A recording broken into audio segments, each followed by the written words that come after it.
హిందువులు అయ్యుండి నాకు తెలియదు అని అంటున్నారు. ఎందుకు తెలుసుకోవట్లా మీరు? ఇప్పుడు ఒక గుడికి ఎక్కడైనా మీ ఏరియాలో భగవద్గీత నేర్పే ఒక వ్యక్తిని మాట్లాడుకొని పెట్టుకోవాలి. మీది గ్రామం అనుకో, గ్రామ స్థాయిలో పెట్టుకోవాలి. పెట్టుకోలేదు సార్ మేము అలా. ఇప్పుడు అయ్యగారు పాస్టర్ గారు అనే ఎదవలో ఇంటింటి తిరిగి చెప్తుంటే మరి ఇప్పుడు మన అయ్యగారులు, మన పూజారులు అయ్యగారులు ఏమో గుళ్ళలు కూర్చొని అంకితం అయిపోతుంటే మరి మీలాంటి వాళ్ళు పాడవగా ఏమవుతారు? మరి ఈ తప్పును కప్పించుకోవడానికి మనోళ్ళే కొంతమంది హిందువులు అంటారు. మనమే వెళ్ళి నేర్చుకోవాలి. వీడు వెళ్ళి నేర్చుకునే స్థితే ఉంటే ఈ దీనికి ఇప్పుడు ఎల్లమ్మటకు వచ్చి తిరిగి బైబిల్ పట్టుకునేవాడు బుట్టలో పడిపోతాడా? గుడికాడికి వెళ్ళలాకే కదా ఇదంతా జరిగేది. అవును, వెళ్ళలేస్తున్నాయి కదా. ఇప్పుడు గుడికాడికి వెళ్ళినా సుఖమేముంది? గుడికాడికి వెళ్తే పర్లేదు అని చెప్తారు. మళ్ళీ మనోళ్ళే, మనలో కూడా ఉన్నారు తొడలు కొట్టుకునేవాళ్ళు.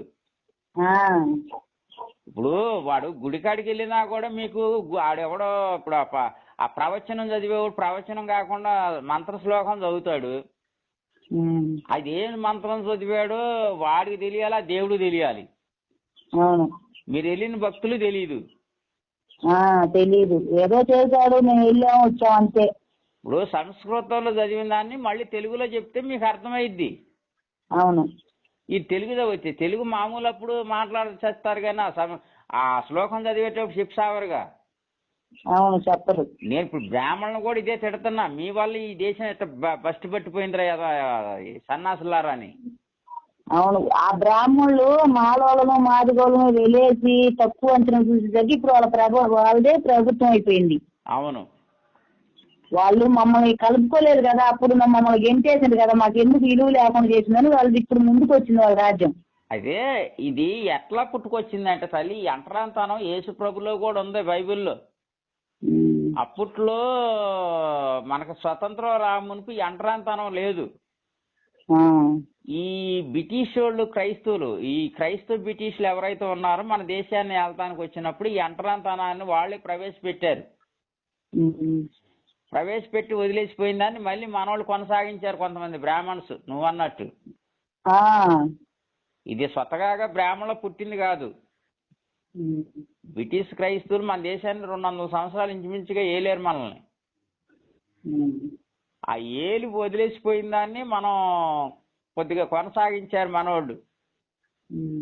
ఇప్పుడు చూడు, చదువు రాని వాళ్ళు కూడా ఈ రోడ్ ఎడిపోయిద్ది అని అడుగుతారు. ఈ రోడ్ అనే పదం ఆంగ్ల భాషలోది, బ్రిటిష్ వాడు నేర్పిపోయిన పదం ఇది. మన స్వచ్ఛమైన తెలుగు భాషలో రహదారి లేదంటే ఈ దారి ఎటు వెళ్ళిద్ది. కానీ మన చదువు రానోళ్ళు కూడా మనోళ్ళు ఈ రోడ్డు ఎటు వెళ్ళిద్ది అని అడుగుతారు. ఈ రోడ్డు అనే పదం మన కాదు. అంటే ఇది ఎలా నేర్చుకున్నారు చదువు రానోళ్ళు కూడా అంటే, ఆనాడు ఇంగ్లీష్ వాళ్ళు మన దేశాన్ని, క్రైస్తవ బ్రిటిష్ వాళ్ళు ఎవరైతే మన దేశాన్ని వెళ్ళారో వాళ్ళు నేర్పిన పదాలే మనం ఇవాళ వాడుతున్నాం. అంటే మనం వాడుతున్నాం. ఈ అంటరాంతనాన్ని కూడా వాళ్ళే తీసుకొచ్చారు కాబట్టి దాన్ని కూడా మనమే వాడాము. అర్థమైందా తల్లి? ఎలాగూ ఇప్పుడు మీరేంటంటే మీ ఇంటికి ఎవరన్నా తిరుగుతున్నారు అనుకోమ్మా మీ గ్రామంలో, మీరు ఏమి లేదు ఒక 10 మంది కలిసి మీకు ఏమి రాకపోయినా హరే కృష్ణ హరే కృష్ణ కృష్ణ కృష్ణ హరే హరే హరే రామ హరే రామ రామ రామ హరే హరే, ఇది ఒక 10, ఇది గిన్నక మీరు ఒక 10 మంది కలిసి వాళ్ళ వెనకమాల పడి మీరు కూడా ఇంటింటికి ఇలా వాళ్ళు ఎడి తిరుగుతున్నారు, అటు మీ గ్రామంలో ఎక్కడైతే తిరుగుతున్నారో ఇలా అనుకుంటూ పోతే ఈ మంత్రంలో ఒక శక్తి ఉంది. ఈ మంత్రం అసలు లెక్క అయితే 108 సార్లు ఉపాసిస్తే మనం ఎంతో బలాన్ని సమకూరుస్తుందని మన గ్రంథాలు చెబుతున్నాయి. మనలో రోగ దోషాలు, ఒంటి దోషాలు, నోటి దోషాలు, కుటుంబం దోషాలు ఏమన్నా ఉన్నా కూడా పోతుంటాయి. హరే రామ హరే కృష్ణ. హరే కృష్ణ దీన్ని ఎలా అన్నానంటే హరే కృష్ణ కృష్ణ కృష్ణ హరే హరే హరే రామ రామ రామ హరే హరే. నువ్వు నాతో ఒకసారి అని తల్లి, నేను అంటా ఉంటుంటే హరే కృష్ణ హరే కృష్ణ హరే కృష్ణ హరే కృష్ణ కృష్ణ కృష్ణ కృష్ణ కృష్ణ హరే హరే హరే హరే హరే రామ హరే రామ హరే రామ హరే రామ రామ రామ రామ రామ హరే హరే. హరే హరే. ఇట్లా కృష్ణుని గురించి 2 సార్లు హరే కృష్ణ కృష్ణ కృష్ణ హరే హరే. మళ్ళీ రాముడి దగ్గరకు వచ్చేసరికి హరే రామ రామ రామ హరే రామ. ఈ మంత్రాన్ని నువ్వు గనక రోజు 108 సార్లు గనక జపించావనుకో, మీ కుటుంబం ఎలా ఉంటుందో, మీ మనసు దీని మీదనే పెట్టాలి. ఏదో దొరికిద్దని ఆశించి అనకూడదు. అదే దొరికేది పక్కన పెడితే ముందు దేవుడు నీ యొక్క మానసిక స్థితిని చూస్తుంటాడు. మరి నేను ఒక పుటక క్రైస్తవుడిని నీకు ఈ మాటలు చెబుతాను. ఎవడైనా చెప్తాడు? అసలు మన హిందువులు నేర్పుతారా ఇవి? లేదు లేదు, నేర్పలేదు. మా చర్చికి రండి అమ్మా, దేవుడు బాగా చేస్తారు, విగ్రహారాధనలు, పూజలు చేయద్దు, సైతాన్లు రాళ్ళు నోరుండి మాట్లాడితే ఆ సైతాన్లు అయ్యి మిమ్మల్ని నాశనం చేస్తాయి, మిమ్మల్ని నరకయాతన పెడతాయి, చీకట్లో పడిపోతున్నారు మీరు, దుష్ట శక్తులు అయ్యి అని చెప్తుంటే మాకు తెలియక నేను కొన్ని రోజులు చర్చికి పోయాలి. చర్చికి పోయాను కొన్ని రోజులు. నా పిల్లోడికి బాగాలేకపోతే, నాకు బాగలేదు, పిల్లోడికి బాగలేదు, 45 రోజులు ఉపవాసాలుండి చర్చిలో నిద్రలు చేశా. అలా చేసి పోతాయి నుంచి అట్లా చేసి చూసినా కూడా ఆ హాస్పిటల్ నుంచి, ఆ చర్చిలో నుంచి కూడా మళ్ళీ డబ్బులు తీసుకుని హాస్పిటల్కి పోతున్నా పిల్లోని తీసుకొని బాగాలేక. మీకు హిందువులకిను క్రైస్తవులకి ముస్లిమ్స్ కి తెలియని విషయం ఏంటంటే తల్లి, నేను నగ్న సత్యం చెప్తున్నాను, తెలుసుకో తల్లి. మన ఈ శరీరం, ఈ మనిషిని 2 భాగాలు చేస్తే ఒకటి శరీరం, ఒకటి ఆత్మమ్మ. రోగం వచ్చేది శరీరానికే ఆత్మకే? శరీరానికి తెలియదు, పెద్దగా అట్లాంటి తెలియదు కదా. నేను ఇప్పుడు అందుకే నీకు నేర్పుతున్నా. శరీరం వచ్చేది, రోగం వచ్చేది శరీరానికి. అవును. ఏ భక్తి కూడా శరీరానికి రోగం వస్తే నేను నయం చేస్తాను అనే మాటలు చెప్పవు. ఎందుకంటే ఈ భూమి మీద ఈ శరీరానికి రోగం వస్తే నయం చేసే మనిషి లేకపోతే అప్పుడు దేవుడు కలగజేసుకుంటాడు. మరి ఈ భూమి మీద డాక్టర్లు ఉన్నారు, రకరకాల డాక్టర్లు ఉన్నారు కదా తల్లి. కనుక డాక్టర్లు చేసే పని చేస్తున్నారు. అదే ఈ భూమి మీద ఎవడో కూడా ఈ రోగాలు నయం చేయని వాడు ఎవడని ఉంటే అప్పుడు దేవుడు కలగ చేసుకుంటాడు. అది ముస్లిమ్స్ భక్తి గాని, క్రైస్తవ భక్తి గాని, హిందూ భక్తి గాని ఆత్మ సంబంధమైంది. దేవుని దగ్గరికి చేర్చేది నిన్ను అంటే లోపల ఉన్న జీవాత్మ, ఈ శరీరాన్ని కాదు నిన్ను అనేది. నీవు అనే పదము ఈ దేహానికి కాదు పిలిచేది. తెలియక ఈ దేహానికి అప్లై చేసుకుంటున్నాం. అంటే ఈ దేహమే మనం అనుకుంటున్నాం. ఈ దేహం నువ్వంటే ఈ దేహం కాదు, జీవాత్మ ఒకట తల్లి. ఇప్పుడు ఒక దేవుడు నీ ముందు కొన్ని పెడతాడు 2 భాగాలు చేసి. నీకు ఈ దేహానికి రోగాలు వస్తే ఇదిగో వీటిని నమ్ముకుంటే వీటిని నమ్ముకుంటే నీ దేహానికి రోగాలు పోతుంటే, కానీ వీటిని నమ్ముకోవటం మూలాన నా దగ్గర చేరవు. ఇదిగో ఒకవేళ నీ దేహానికి రోగాలు వచ్చినా, హింస వచ్చినా, కరువు వచ్చినా, వేదన వచ్చినా, శోధన వచ్చినా సరే తట్టుకొని నిలబడి ఉంటే నన్నే నిత్యము పూజిస్తే నన్ను చేరుకుంటావు అని అన్నాడు అనుకో. నీకు ఈ కొద్ది కాలం, ఈ 70-80 సంవత్సరాలు జీవించే జీవితం కావాలా? ఈ 70-80 సంవత్సరాలు జీవించి గనక నువ్వు చనిపోతే, నువ్వైనా నేనైనా ఈసారి ఏ జన్మెత్తుమో తెలీదు. అవును, తెలియదు. ఎందుకంటే నువ్వు ఈ దేహానికి ఏం కావాలో వాటిని కుదిరించుకోవటానికి భక్తి దగ్గరికి వెళ్తున్నావు. అది యేసు భక్తి గాని, ముస్లిమ్స్ భక్తి గాని, హిందూ భక్తి గాని. మరి రేపు మనం చనిపోమని గ్యారంటీ ఉందా? లేదు, పోయేది ఎప్పుడైనా కదా. మరి పోనీ రోగాలు వస్తే మనం ఎట్టాగో ఏ మతాన్ని నమ్ముకున్నా, ఏ దేవుణ్ణి నమ్మినా హాస్పిటల్కి వెళ్ళక తప్పట్లేదు కదా. వెళ్తున్నాం. మరి ఇంకప్పుడు ఈ నీకు ఏంటికి మరి ఇప్పుడు దేవుడా నాకు ఇది నయం చేయి అంటూ అది నయం అవ్వకపోతే నీకేమో ఆయన మీద అపనమ్మకం కలుగుతుంది. ఆయన ఏమో అసలు వచ్చింది శరీరాలకు రోగాలు నయం చేయటానికి కాదు, నీ అవసరాలు తీర్చడానికి కాదు. నీ ముఖ్యమైన అవసరం ఏంటంటే నువ్వు రేపు చనిపోతావు. నువ్వు రేపు చనిపోతే ఇదిగో నా దగ్గర చేరాలంటే ఇది మార్గం.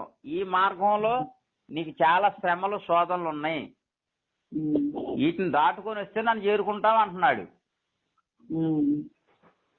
ఒకటే తల్లి, మనకు ఎవరు ఒకటి గనక భగవద్గీత నేర్చుకుంటే ఎవరికి కూడా శ్రమ కలిగించం. మనిషి అత్యాశకి వెళ్ళడు, లేని వాటిని కోరుకోలేడు. ఇది భగవద్గీత భక్తి ఒబ్బితే. నేను ఇప్పుడు క్రైస్తవుల నుంచి బయటకు వచ్చాక భగవద్గీత నేర్చుకుంటూ నేర్పిస్తున్నా చాలా మందికి.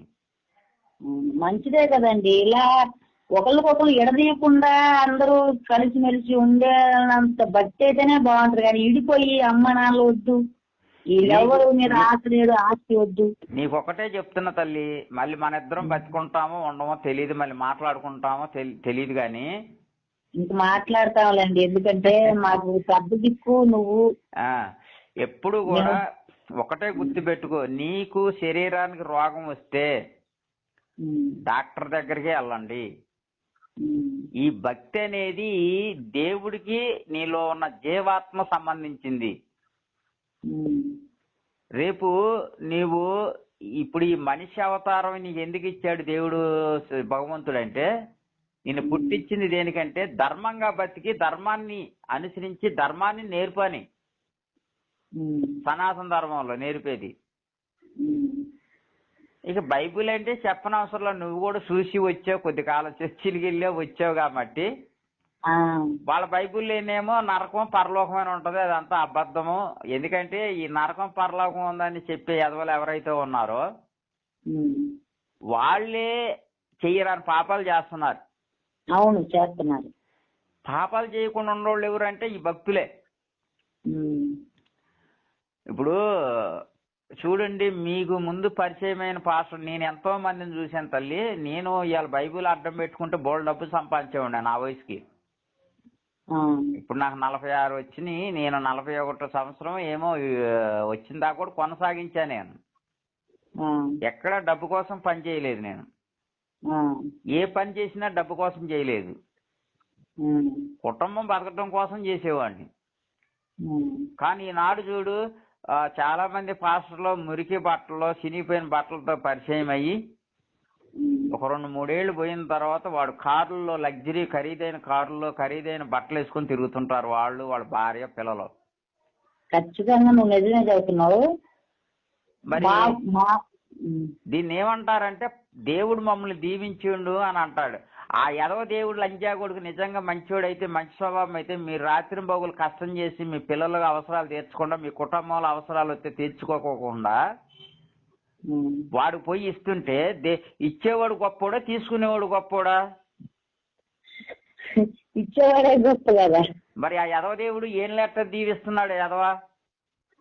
అదే కదా, ఇప్పుడు బెంచ్ కార్లు మరి ఏసీలు పెట్టుకొని అసలు వాళ్ళకి తినడానికి మెతుకులేక తరిమేస్తే ఇవాళ కోట్లకు పడిగెత్తినట్టు. అప్పుడు ఏం చేస్తానంటే ప్రార్థన పోయిన వాళ్ళను దశమా భాగాలు తీయాలి, మీరు సంపాదించుకున్న లక్ష సంపాదించి 10,000 ఇవ్వాలి. అసలు ఆ బైబిల్లో అన్న తల్లి కొత్త నిబంధనలో క్రైస్తవుల కాలంలో ఆ పదం లేదు. ఏ పదం? దశమ భాగాలు ఇవ్వాలి, మీరు 10,000 సంపాదిస్తే 1,000 రూపాయలు ఇవ్వాలి, 1,00,000 రూపాయలు సంపాదిస్తే 10,000 ఇవ్వాలనే పాయింట్, ఆ మాటే లేదు క్రైస్తవులకి. ఇవాళ చర్చికి వెళ్ళే వాళ్ళకి ఆ మాట లేదు. దొంగ బాధకులు చెప్పే మాటలు.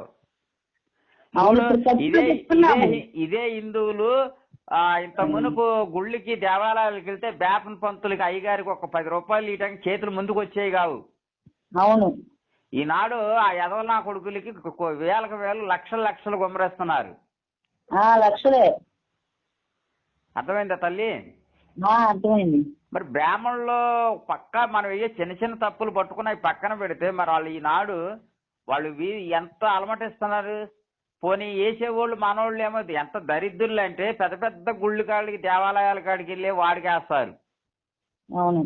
ఇది ఉండీలో వేస్తారు. ఆ ఉండీలో వేసిన డబ్బులు ఎప్పుడైనా మీ హిందూ ధర్మానికి కానీ మీకు కావాల్సిన అవసరాలు ఏవైతే వాటికి ఏమైనా తీరుస్తున్నారంటే లేదు. అందులో పనిచేసే వాళ్ళు ఉన్నారు. ఆ పనిచేసే వాళ్ళు ఎవరని చూస్తే వాళ్ళు కూడా క్రైస్తవులే. ఆ క్రైస్తవులు సిగ్గు శరం ఉందా? విగ్రహారాధన చేయకూడదని వాళ్ళ బైబుల్ చెప్పేది వాళ్ళ అయ్యగారులు గుడ్లన్నీ చించేసుకొని చెప్తుంటారు. ఈ సిగ్గు లేని మనిషి, సిగ్గు శరం లేని వాళ్ళు ఆ గుళ్ళ కాడికి వచ్చే ఉద్యోగాలు చేసుకొని మీరేస్తున్న డబ్బులు ఏవైతే వాటిని దెంగి తింటున్నారు పందికొక్కుల్లాగా. తింటున్నారు. మరి ఇప్పుడు ఇది ఎవరు తెలుసుకోవాలి? బాప్టిజం తీసుకొని బాబా బండి పెట్టుకొని తిరిగి ఆ డబ్బులు ఏది తినచ్చు అంట, కానీ మేము ఏదైనా పూజలు చేస్తే మా పూజల దగ్గరికి రాకూడదంట. మరి అదే కదా నేను అనేది ఏంటంటే, మీరు ఎక్కడికో చూడు తల్లి, నేను ఇవాళ చెబుతున్నాను, నువ్వు ఎక్కడికో వెళ్ళవసరంలా దేవుని పూజించడానికి. దేవుడు ఏమంటున్నాడంటే ఒక మాట, మంచి మాట అంటాడు తల్లి. నేను చెప్తాను ఆ మంచి మాట ఏంటనేది. భగవద్గీతలో 12వ అధ్యాయంలో ఉంటుంది తల్లి. ఓం శ్రీ పరమాత్మే నమః. ఓం శ్రీ పరమాత్మే నమః. శ్రీ భగవాన్ ఉవాచ ఏ త్వక్షరమ నిర్ద్వేషం అవ్యక్తం పర్యుపాసతే సర్వత్ర గమచింతించ కూటస్థమచలం ధ్రువం సంయమ్యేంద్రగ్రామం సర్వత్ర సమబుద్ధయః తే ప్రాప్నువంతి మామేవ సర్వభూతహితే రతాః అని అన్నాడు. ఇది స్వయంగా శ్రీకృష్ణుని భగవంతులు వారు ఎవరైతే ఉన్నారో వారు సొంత భాషతో, ఏ భాష అయితే మాట్లాడతారో వారి భాష ఇది. దీన్ని సంస్కృతం అని మన పెద్దలు నేర్పుతున్నారు. ఇక్కడ దీని అర్థం ఏంటి? ఇప్పుడు ఇది కనుక బ్రాహ్మణ వారు ఇలాగ మీకు గుడికి వచ్చినప్పుడు ఇలా చెప్పడం వలన మీకు నేను ఇప్పుడు చదివాను, అదేంటిదో మీకు అర్థం కాల? అర్థం కాల, వినాలనిపించింది కానీ అర్థం కాల, కానీ దానికి కొంచెం తెలియగా ఇప్పుడు నేను దాన్ని ఎక్స్ప్లెయిన్ చేస్తున్నాను. ఏమంటున్నాడంటే అర్జున వారి కాను శ్రీకృష్ణ భగవంతుల వారికి మధ్య జరుగుతున్న ప్రశ్నలో సమాధానం ఇది. కానీ ఇంద్రియ సముదాయమును చక్కగా వశపరుచుకొని వారును సకల భూతములకును హితమునే కోరుచుండు వారును సర్వ ప్రాణులను సమభావంతో చూచువారును యోగులు అనబడుదురు. అట్టివారు మనోబుద్ధులకు అతీతుడును సర్వవ్యాప్తియు అనిర్వచనీయమైన స్వరూపము గలవాడును కూటస్థుడును నిశ్చలుడును నిరాకారుడును నాశనరహితుడును అయిన సచ్చిదానంద గణ బ్రహ్మయందే నిరంతరము ఏకీభావ స్థితిలై ధ్యానము చేయుచు భక్తితో భజించుచు ఆ పరబ్రహ్మనే పొందుదురు. ఇప్పుడు ఈ శ్లోకంలో సర్వవ్యాప్తి అనేది ఉంది కదా. ఇప్పుడు భగవంతుడు ఎక్కడున్నాడు అంటే అన్ని స్థలాల్లో ఉన్నాడు అంటున్నాడు. సర్వవ్యాప్తి అంటే అన్నిట్లో, అన్ని జీవరాశుల్లో ఉన్నాను, జీవరాశులకు కూడా హాని చేయొద్దు, అందులో కూడా నేనే ఉన్నాను. అభాగ్యులైన పేదవాళ్ళు ఎవరైతే ఉన్నారో వాళ్ళలో కూడా నేనున్నాను. ప్రతి చిన్న జీవరాశిలో కూడా నేనున్నాను, ఏటికి మీరు హాని చేయొద్దు. ముందు నన్ను చేరుకోవాలంటే నీ మనసుకు సంబంధించింది ఒకటి ఉంటది, మనసును కంట్రోల్ చేసుకోవాలమ్మా, దాన్ని సాధన చేయాలి. అందుకని దాన్ని నేను చెప్పింది ఈ మంత్రం ఒకటి చెప్పాను కదా, హరే కృష్ణ కృష్ణ కృష్ణ హరే హరే, హరే రామ రామ రామ హరే హరే. ఇది ఈ శ్లోకాన్ని చదువుతుంటే మన మనసు సాధన పడతా ఉంటది. మన మనసు ఇప్పుడు ఈ పంచేంద్రియాలు అయితే మన 5 సంబంధించిన కళ్ళు, ముక్కు, నోరు, చెవులు ఇవి ఏవైతే ఉన్నాయో ఇవన్నిటినీ మెయింటైన్ చేసేది, ఏలుబడి చేసేది మనసు బుద్ధి. ఈ రెండు కలిసి ఆత్మనికి దూరం లేకుండా ఈ ఆత్మకి మనకి మంచి దేవుని దగ్గర చేర్చకుండా చెడగొడుతున్నాయి. వీటిని ఏం చేయాలంటే సాధన చేయాలి. సాధన చేసినప్పుడు దేవుని చెంతగా చేరతాము, మనలో ఉన్న చింతలన్నీ పోతాయి తల్లి. అది